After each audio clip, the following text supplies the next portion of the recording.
Van egy ilyen alkalmas pillanat, na most akkor a korlátra ráhúzózunk azzal a nálam.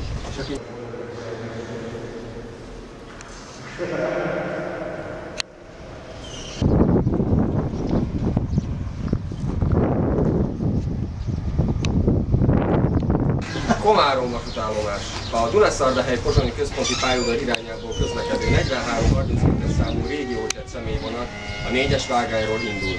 A vágány mellett kérjük vigyázzanak.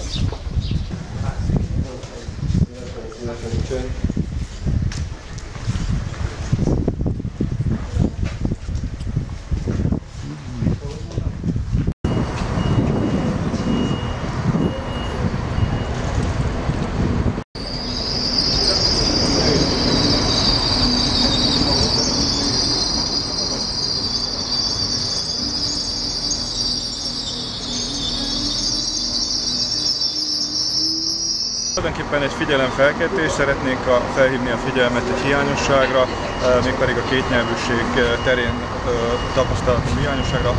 Körülbelül egy-másfél hónappal ezelőtt megkértük az állami vasúti társaságot, hogy írja ki a pályaudvar épületére a város nevét magyarul is.